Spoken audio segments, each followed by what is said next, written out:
Uh, Hello, my name's Michal and welcome to Konflikt.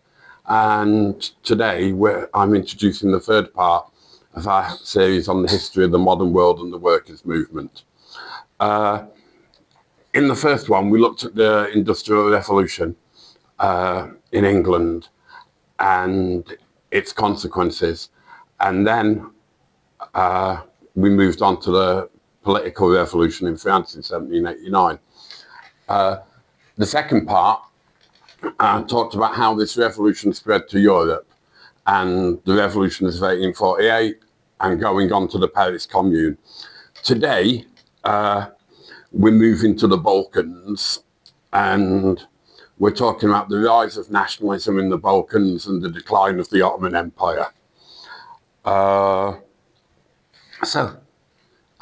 The Ottoman Empire, at its peak, was the most powerful state in the world, possibly.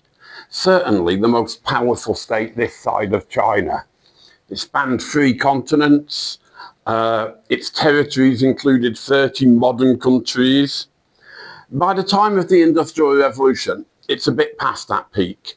Its advance into Europe has stopped, but it's still a significant power.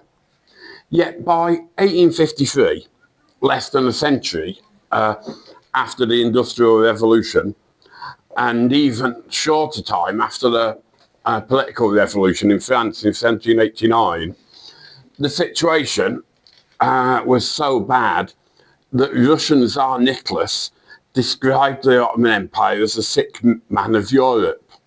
69 years later, the empire was abolished. The main threats facing the empire, which were coming in from the winds of these twin revolutions, were first the changes of methods of production in England, and second, the rise of nationalism, which comes after the revolution in France. The empire was becoming more and more technologically behind the European powers, and its multi-ethnic character made it particularly susceptible to the rise of nationalism. There's a story about these new ideas that are penetrating into the empire, and the Sultan hears these stories about the First International and the idea of the overthrow of monarchs and revolution, and he's completely horrified by this. He calls the vizier and asks him about these things. So the vizier decides to send 2 spies to spy on the First International. They attend the Second Congress in Brussels, and they come back to Constantinople to report. When they tell the vizier what the revolutionaries want, he's completely horrified. He goes and reports to the Sultan. The Sultan is even more shocked. So he orders the death of every member of the International in the Ottoman lands.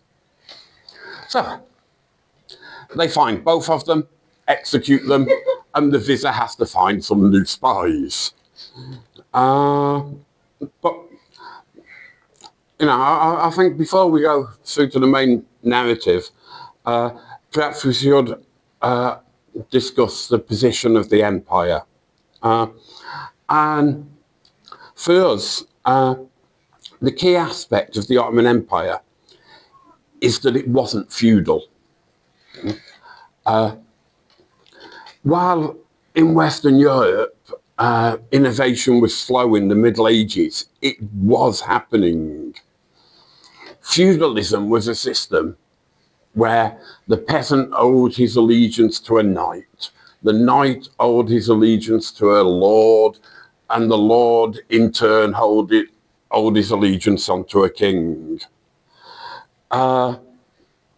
Within this system, each individual passed on the land to his heir. In the Ottoman Empire, the system was completely different.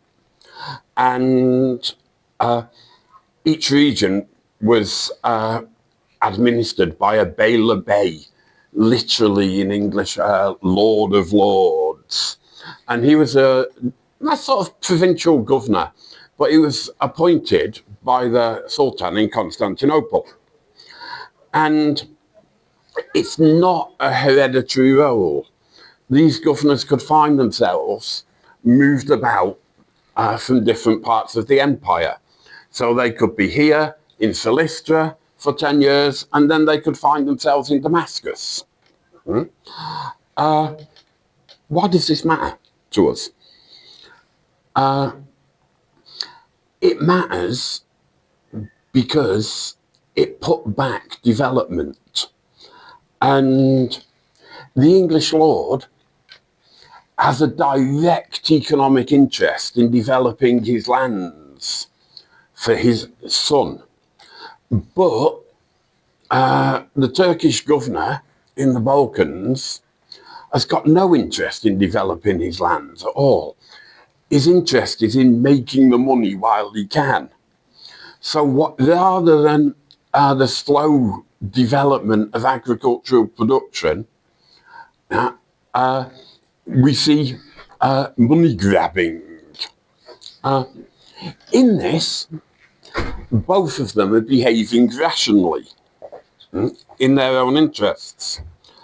But what it means for our narrative is the small increases in quality of agricultural production are absent in the Ottoman Empire, and it starts to fall behind. Now, why did they have a system which wasn't working? The point was that it had worked and it had brought advantages. Europe in the Middle Ages was riven by wars between lords and their rivals, and even lords and kings. A good example of this would be the English War of the Roses. This is the one that Game of Thrones is based on. And it's a series of wars that last over 30 years. In contrast, the Ottoman Empire, in 623 years of history, has 3 civil wars. And the total of the 3 is about 15 years. While many see the system of fratricide practiced by the Ottoman sultans on their elevation to the throne as brutal, this too had its advantages. For those who don't know, upon his elevation to the throne in Constantinople, the Sultan killed his brothers. And because of the harem, etc., they tended to have a lot more brothers than English kings did. Maybe an example is in Sultan Mehmed III, who in 1595 had 19 of his brothers killed in one night. It's a pretty barbaric thing, in a way. But if you compare it to the War of the Roses, where 100,000 people died approximately, it's a small price to pay for social peace. And you could argue that the reason the Ottomans conquered Bulgaria so easily in the first place was because the Bulgarian lords were all fighting each other at the time. It's a period of intense conflict in Bulgaria. By the time of the Industrial Revolution, though, the system is falling behind, and it's falling behind in the realms of production. It really was what the Tsar called the sick old man. So, The spread of nationalism into the Balkans is the other problem. There's a common conception that there've always been nations, and states like the modern Republic of Bulgaria are direct continuations of the First and Second Empires. Most historians today reject this idea. They see nationalism as something that has its origins in the 18th century, primarily with the French Revolution. Modern nations are things that have been artificially constructed after this date. And, you know, like all nations, the sort of Bulgarian nation relies on its myths. And one of the key topics is the 500 years under the Turkish yoke. And you can speak to people who will quite seriously tell you that the Ottomans made people convert or die. You know, it's obviously not true. If they'd done it, there wouldn't have been a Christian population left in the Balkans. But the majority of the Balkans remained Christian. And there were periods when people killed people to convert them. Of course, it's not entirely absent. But as a policy, it was never the policy of the Ottoman state. If you want to look for the policy of the Ottoman state, you need to follow the money. And the Christians were paying an extra tax. So, for the local governor, what's the interest in converting people? Then they could pay him less money. And remember, his interest is in grabbing as much money as he can quickly, not in the spreading of Islam. Of course, there were religious fanatics, but it's exceptions. The other thing is what's called in Turkish the devshirme, the blood tax of how Christian families were forced to give a child to the Ottoman state to join the Janissary. This happened, yeah, and the original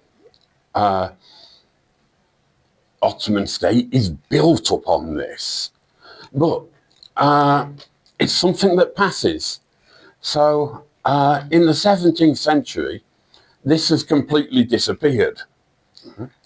Now, one of the main reasons it disappears is because being in the Janissary was a good job. Originally, they were forbidden to marry. There was a rule of celibacy. But as time went on, the rules got less lax. And they married, and they wanted to get their sons into the job. At this point, there's a powerful faction in the Ottoman state which is against the collection of Christian boys. And by the 17th century, it's completely gone. So in this time of great heroic Bulgarian nationalism, Botev and Levski, this is something from the past.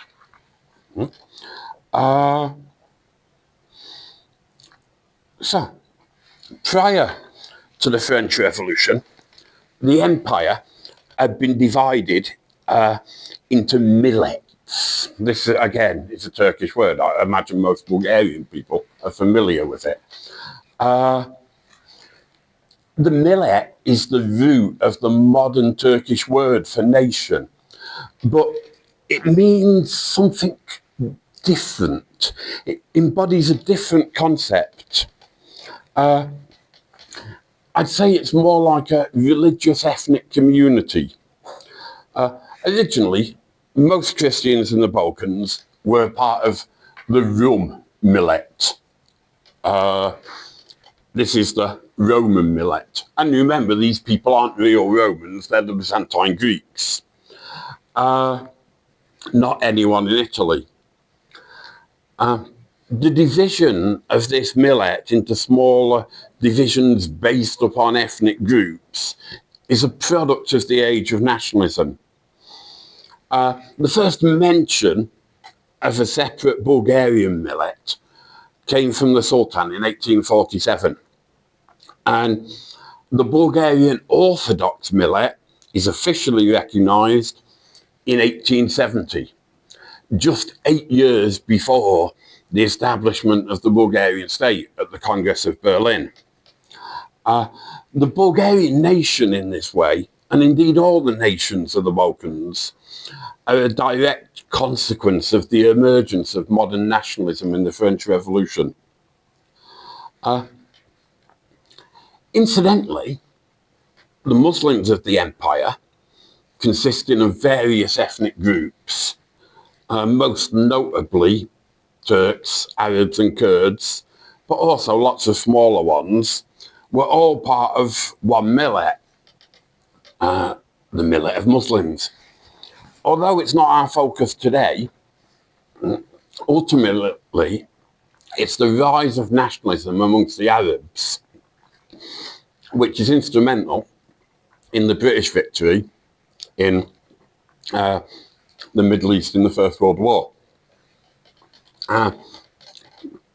This is seen in the film Lawrence of Arabia, and it's perhaps what caused the empire to collapse. It may seem surprising to people in Bulgaria, but during the Ottoman period, the ruling class looked down on the Turks. The Bulgarians talk about being under the Turkish yoke, but the ruling class in the empire saw itself as Ottoman. They saw the Turks as some sort of lowly peasants in Anatolia. So, if we move on to the first national revolts, thank you. The first of the Christian peoples of the Balkans to rise against the local Ottoman Empire were the Serbs. In 1801, 4 local Janissary commanders assassinated the ruling governor in Belgrade and decided to run the region independently of the Sultan. Rights previously given to Serbs were suspended. There was an increase of taxes, and they were concerned that the Sultan would use the Serbian population against them to regain control. So they decided to preempt this by massacring Serbian leaders.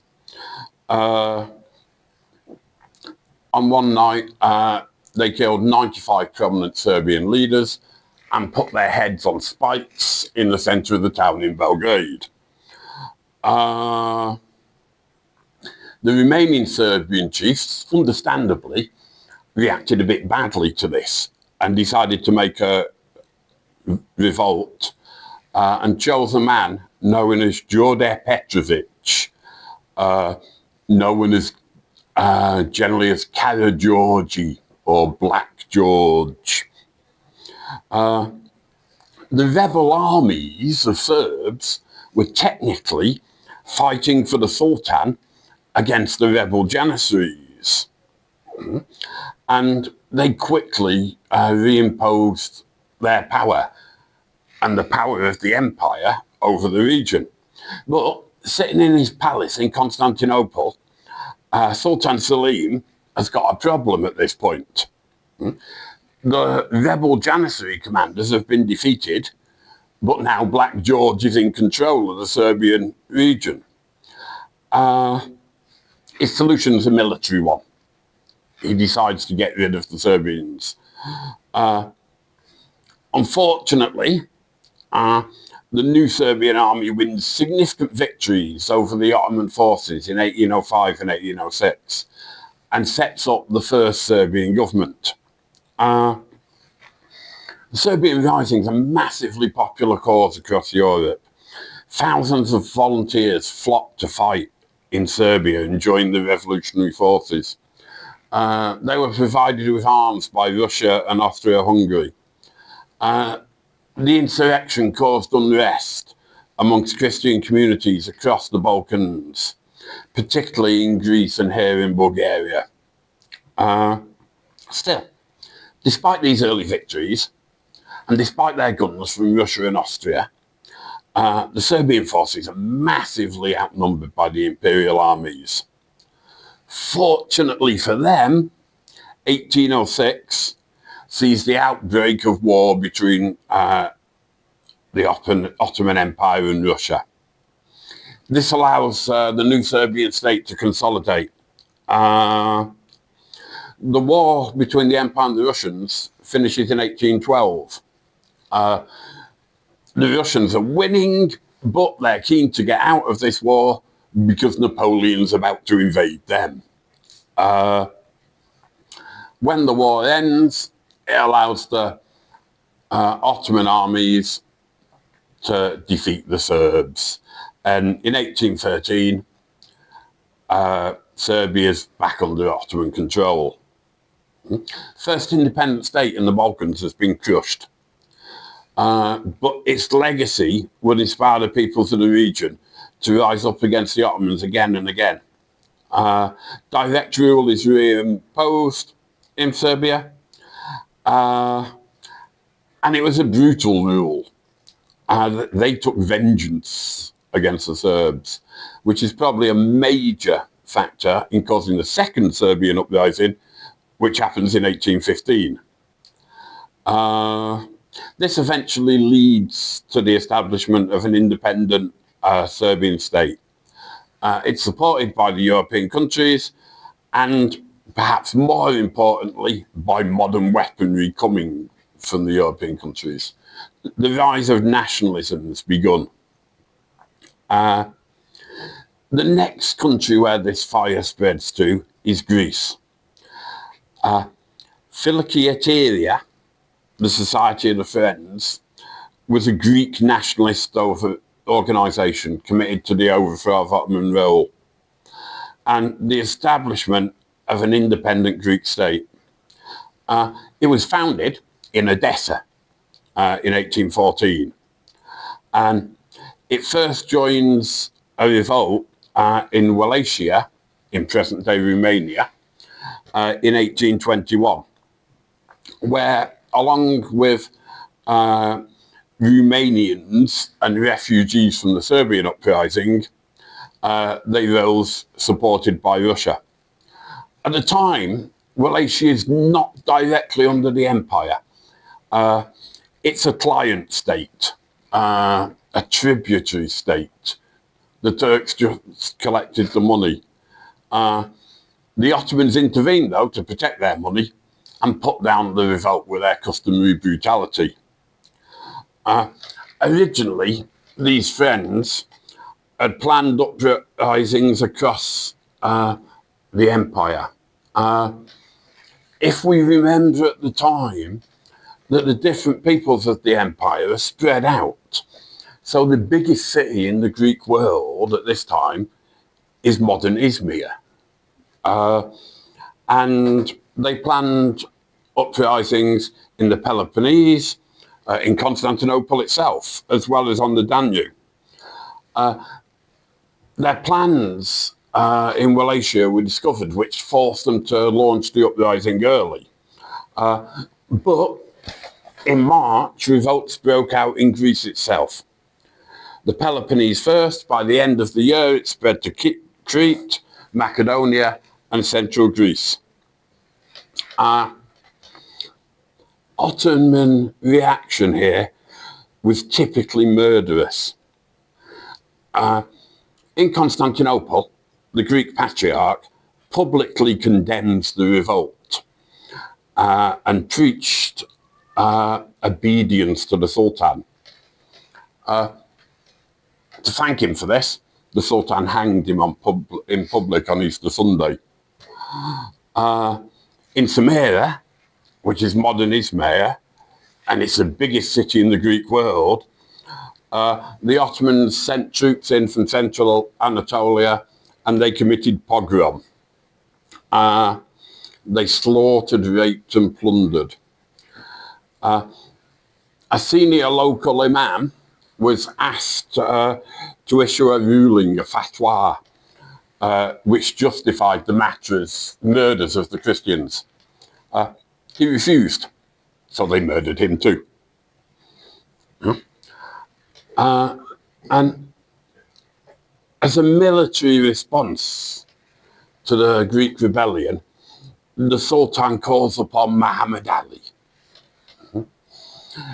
Obviously, this isn't the boxer, but he's the semi-independent ruler of Egypt. He's still officially under the empire, but he's sort of running it himself.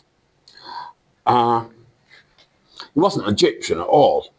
He was originally Albanian. And after Napoleon had withdrawn from Egypt, he'd been part of the Ottoman army sent to reassert control, and he'd found himself in power. His descendants ended up ruling as kings in Egypt until 1952 and the rise of Nasser. Muhammad Ali sent his son Ibrahim to crush the revolt. Within less than a year of him landing in Greece, the mainland is under control and most of the islands are. Across Europe, the Greek cause was one of immense public interest. Lord Byron, who nowadays people just think of as an obscure English poet, but he was perhaps the first modern superstar in many ways. He went to fight in Greece and died there. Not as romantically as romantic period poets would have liked, not fighting for freedom. He died from a fever in his bed. But nevertheless, he did go and die there. Even beyond Europe, there was massive support for the Greeks. There was support in America. Cities in America set up Greek committees and collected food and arms to send to help the Greeks. However, the Egyptian forces have reasserted the Sultan's control and the cause seems lost. It's the intervention of foreign states which saves the day for the Greeks. In 1827, three of the great powers, Britain, France and Russia, decide to intervene. The navies quickly destroyed the Ottoman Egyptian fleet, and French pressure caused the Egyptian soldiers to withdraw. Across the entire peninsula and in central Greece, Ottoman armies start to surrender and the revolutionaries take control. As a response to this, the Ottoman state decides to close the straits at Constantinople to Russian ships. The Tsar responds with war. This is a bad time for the Ottomans to be in a war. The Greeks are in revolt. Their fleet is sitting at the bottom of the Aegean. And while they were using the Egyptian troops in Greece, they decided to reorganize their army. And the Janissary Corps was abolished. At the time, the Janissaries were about 100,000 men.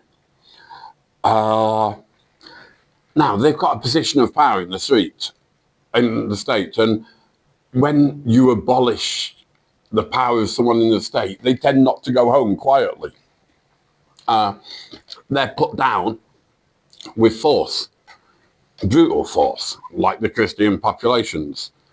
So about 20,000 of them are murdered and executed in the abolition of the Janissary Corps. And the state sets out to build a new modern Western army. Unfortunately for them, the Egyptians have gone home. They've got no army. Their navy's at the bottom of the sea, and the Greeks are in revolt. So the Russians win easily.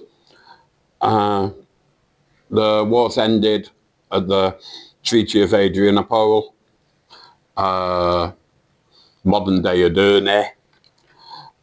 It gives massive concessions to Russia. The Russians occupy Moldavia and Wallachia, modern day Romania. And officially, this is only until the Ottoman Empire pays a massive financial indemnity, but it lasts for a long time and eventually leads to the establishment of the Romanian state. There's a recognition of formal autonomy in Serbia, and most importantly for the Greeks, after 8 years of war, the Treaty of London recognises a modern Greek state in 1832. And they give it a German king, because that's what they do in the Balkans. A pattern's emerging.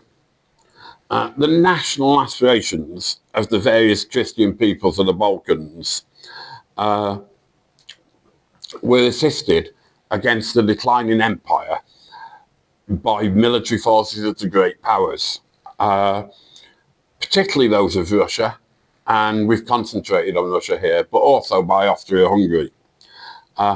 It's a pattern that we'll see repeated in the next section of the story, when we turn to Bulgaria. The earliest figures in what had later become known as the Bulgarian National Revival were monks. In many ways, they're acting within the Ottoman millet system. Their goal was a free Bulgarian church, free from Greek domination.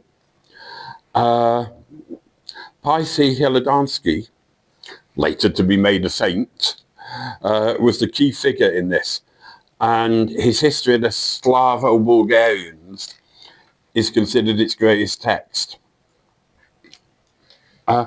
It's the influence of modern nationalism, which is coming into the Balkans after the French Revolution, which allowed the development of a movement aiming at religious autonomy into one aiming at the establishment of a modern national state. Ironically, the father of modern Bulgarian nationalism, Georgy Rakovsky, spent very little time in the country. He was educated in Constantinople, then imprisoned there, spent most of the rest of his life in exile in France, the Austrian Empire, Serbia, and finally Romania. Ironically too, he ended up not advocating a separate Bulgarian state, but rather he called for the union of Bulgaria and Romania. While he was in exile, Rakovsky wrote and planned for armed actions in Bulgaria. He believed that the Ottoman state could only be overthrown through organising armed groups to instigate action and motivate the general population to rise. To this end, in 1866, he was involved in the formation of the Bulgarian Revolutionary Central Committee. This is formed at a meeting in Romania. So, at some point, all of the big four famous Bulgarian revolutionaries were a part of this organisation. Vasil Levski, Christoph Botev, Georgy Rakovsky, and Luben Karavelov. They're all members. Perhaps first, The most interesting one is Botev. Botev was an anarchist. He wrote passionately. He's a poet, of course, but he wrote passionately as a journalist about how the big powers use the little people, and how the Bulgarians were like a small poor child out in the cold. Botev, too, though, has an idea of something wider than Bulgaria. He talks about a Balkan confederation. Now, he doesn't advocate a separate national state. In 1875, in August, Botev replaces Karavelov in the leadership. And at the third general meeting, and remember this is in August, they plan a national uprising in Bulgaria in September. This doesn't give them a lot of time. It was poorly planned and it was unsuccessful. The only place it really occurred was the region around Stara Zagora. And there, about 800 people rose up against the empire, and they're defeated by Ottoman troops. Schumann and Russe also see small uprisings, but these are uprisings of a couple of dozen people. And when they see what happens in Stara Zagora, they wisely go home. The Ottoman state was typically brutal. After this uprising of 800 people, a great many of were killed in the fighting, they made 600 executions. The following April, this time they gave themselves a few more months, but not a lot longer to organise the uprising, is the famous April uprising. Again, it's repressed. It lasts a little over a month, and it's put down by Turkish irregular forces. The regular army is still not functioning well, and irregular forces have a tendency to brutality. The violence is indiscriminate. They killed rebel and civilians alike. Generally, Bulgarian historians put the death toll at about 30,000. Perhaps it's a little high, but the death toll's massive. It's in the tens of thousands, somewhere between 20 and 30,000. The uprising was, unsurprisingly, poorly planned and premature. Botev himself dies from being shot. Him and a group of less than 200 revolutionaries seize control of a steamship on the Danube and launch an invasion of an empire of millions and millions of people with less than 200 militants. I think most historians today consider that the uprising had no hope of success at all, and that it was rather a blood sacrifice in an attempt to draw European attention to the Bulgarian question. And tens of thousands of deaths certainly did that.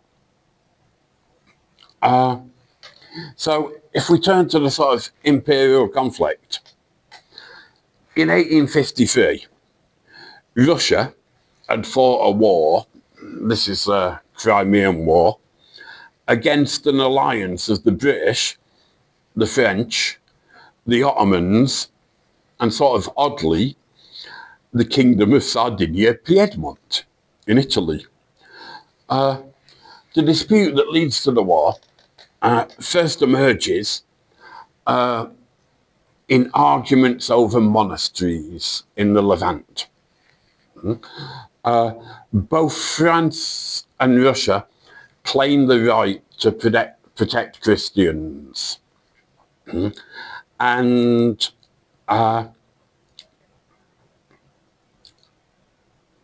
they both present these demands to the Sultan. We will be the official protector of your Christians. You've got to agree to this. Unfortunately for the Sultan, he's in a bit of a difficult position at this point because they can't both have the role. So he decides to come down on the side of the French. War breaks out. The British join the war to protect their own interests. British foreign policy for decades and decades is based upon stopping the Russians getting Constantinople. The reason the Brits fight the Russians in the Crimea is to stop Russian forces entering Constantinople. So why is this important to the Brits? It's important to the Brits because once the Russians have got access to the Mediterranean Sea, it potentially threatens Suez, which is the sort of gateway to the jewel in the crown that was India, the sort of high point of the empire. Why does Sardinia, Piedmont get involved? They're trying to win international recognition in their struggles against the Austrians in Europe, which we talked about last month. This works well for them because a few years later, the French in turn helped them in their war against the Austrians, the Second Italian War of Independence. So Russian troops have moved into Moldova and Wallachia. The war goes on for about 3 years. Leaves around 600,000 people dead, 2/3 of them Russian. Most of them don't die from the fighting, but from poor sanitary conditions, from illness and disease. The Brits and the French and the Ottomans, of course, defeat the Russians. Treaty of Paris, 1856, is a significant reversal for Russia. It forces the Russians out of the Balkans. It returns the Romanian principalities of Moldavia and Wallachia to Ottoman imperial control. The Russians are forbidden from having a naval presence on the Black Sea. And then when we come to the massacres in Bulgaria, and it's not just massacres in Bulgaria, there are massacres in Albania at the same time, massacres in Herzegovina, but the worst ones are here in Bulgaria. And Russia sees a chance to reassert itself. Political opinion in Britain has turned against the Ottomans.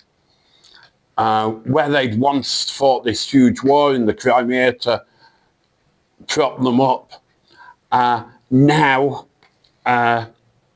famous politicians like William Gladstone and the English newspapers are all talking about how Britain's got to withdraw their support for the Ottoman state, and it's all because of the Bulgarian horrors, as it was called in Britain. They support the independence of states in Bulgaria and Bosnia-Herzegovina. When Serbia and Montenegro launch a war against the Ottomans, who've lost their British support, the Russians see this as their chance. Russians enter the war April 24th, 1877. Russian troops cross into Romania, and just over 2 weeks later, Romania declares its complete independence from the Ottomans. The heroic moment in the war for the Bulgarians comes when the Russians are besieging Pleven. Bulgarian volunteers with a Russian advance force block an Ottoman relief force of about 30,000 troops, at the famous Battle of Shipka. This small Russian and Bulgarian force holds off the Ottoman reinforcements for 3 days before the main Russian force arrives, and the Ottomans have to withdraw. By January 1878, the Russians are advancing on Constantinople. At this point, the British decide to get worried. So they dispatch the British Navy to Constantinople.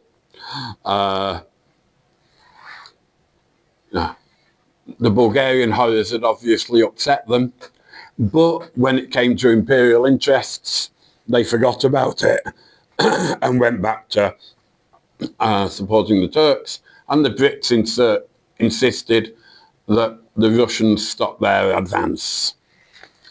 They stop at a place called San Stefano, which nowadays we call Yeşilköy. For those who aren't aware of where this place actually is, it's the old Istanbul airport. So that's how close they were to the city. In the treaty, the independence of Romania, Serbia and Montenegro is recognised. The autonomy of Bulgaria. The Russians originally ran the territories in Bulgaria that they'd taken over with a provisional Russian administration in Bulgaria.